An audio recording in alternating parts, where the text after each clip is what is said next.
You know, when you headed up the bipartisan deficit commission appointed by the president, you laid out the dire consequences if we don't get the country back on a sound financial footing. The two sides are still at loggerheads.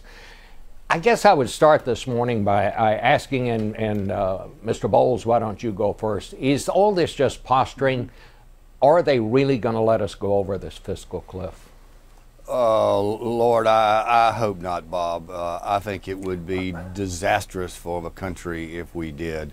You know, you can look at the forecast that we have. Economic growth would slow, by 4%. That by definition puts you back into recession when you're only growing by 2%. About 2 million people would lose their jobs. Unemployment would go to 9%.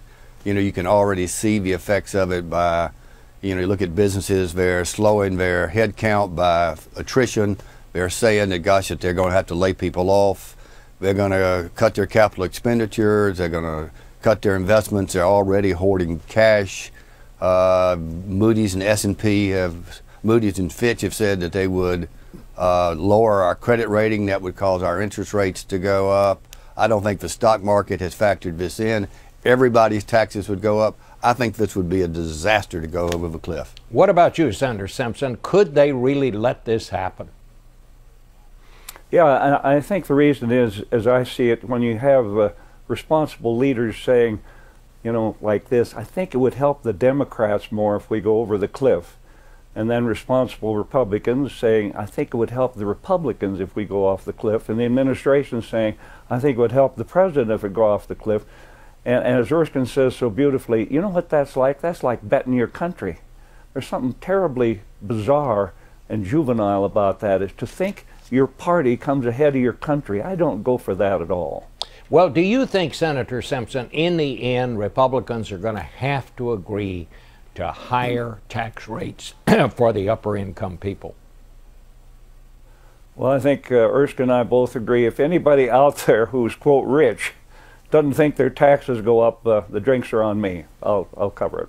So you think they've got to do that, but also don't you think that the Democrats are going to have to agree to some entitlement reforms? Sure, but you don't have to do the tax increase. You go into the tax code and dig into those tax expenditures, but there's no time to do that. But yes, I mean, the bizarre thing that not touching the entitlement, and the entitlements are the engine on the train driving us to the cliff. They're on automatic pilot. Healthcare, it doesn't matter what you call it, is on automatic pilot. And it's going to squeeze out all the discretionary budget, defense, R&D, research, all the things you love. Like Erskine and I would say, what do you love? And they'll name something, we say, forget it, because this stuff is, wiping everything. It's just a destructive force.